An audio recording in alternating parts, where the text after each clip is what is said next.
Alors, question sur Tom's Guide. Pourquoi certains patients décèdent-ils du coronavirus et pas d'autres? Bah oui, c'est ça la question. Alors, le Covid-19 a déjà causé le décès. Bon, ça, c'est l'introduction, je vais vous la passer.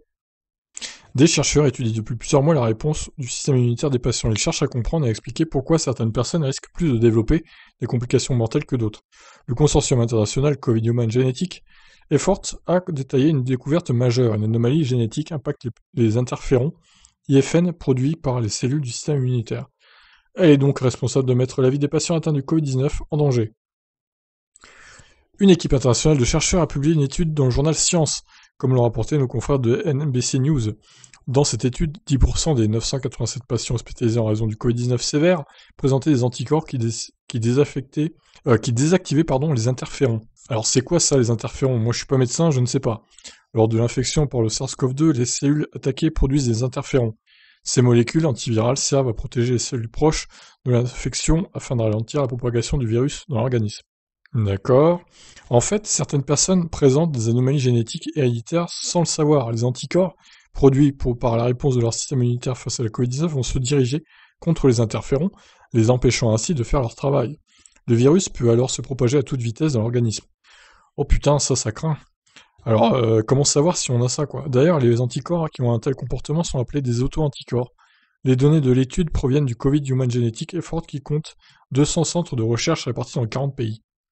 Les chercheurs ont découvert que 663 patients atteints du Covid-19 légère ou asymptomatique n'avaient pas ces auto-anticorps. Par contre, 4 personnes sur 1227 patients en bonne santé présentaient des auto-anticorps, comme l'a déclaré le docteur Eric Topol, qui est le vice-président de Scripps Research. C'est l'une des choses les plus importantes que nous ayons apprises sur le système immunitaire depuis le début de la pandémie. Détecter la présence des auto-anticorps serait peut-être une solution pour lutter le plus tôt possible contre les cas sévères. En attendant de pouvoir vacciner les populations, il est vital de réduire le taux de mortalité le plus possible. Bon après, voilà, ça nous résume les articles.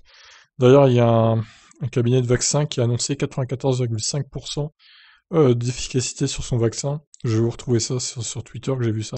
Voilà, donc comme je vous disais sur Mediavenir, vaccin américain Moderna, efficacité à 94,5%. Donc voilà, c'est la course la plus grosse, hein, celui qui va arriver à 100% en premier.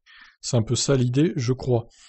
Donc voilà, pour revenir à cet article, bizarre cette histoire d'auto-anticorps là, qui mettent à mal le corps humain du coup, une défaillance immunitaire. Alors j'aimerais bien savoir comment on peut savoir qu'on a ce problème-là, parce que si on est en bonne santé et qu'on a une trentaine d'années et qu'on a au final des auto-anticorps qui défoncent les interférons, au bout d'un moment, on va pas faire long feu, quoi. Heureusement, apparemment, ce sont des rares cas, des rares personnes qui ont ça, mais bon, c'est un peu inquiétant quand même, hein. Sur toute la population, ça doit faire pas mal de monde au final. Bon bah écoutez, je vous laisse réagir suite à ces actualités. Qu'est-ce que vous en pensez de cet article? Ciao!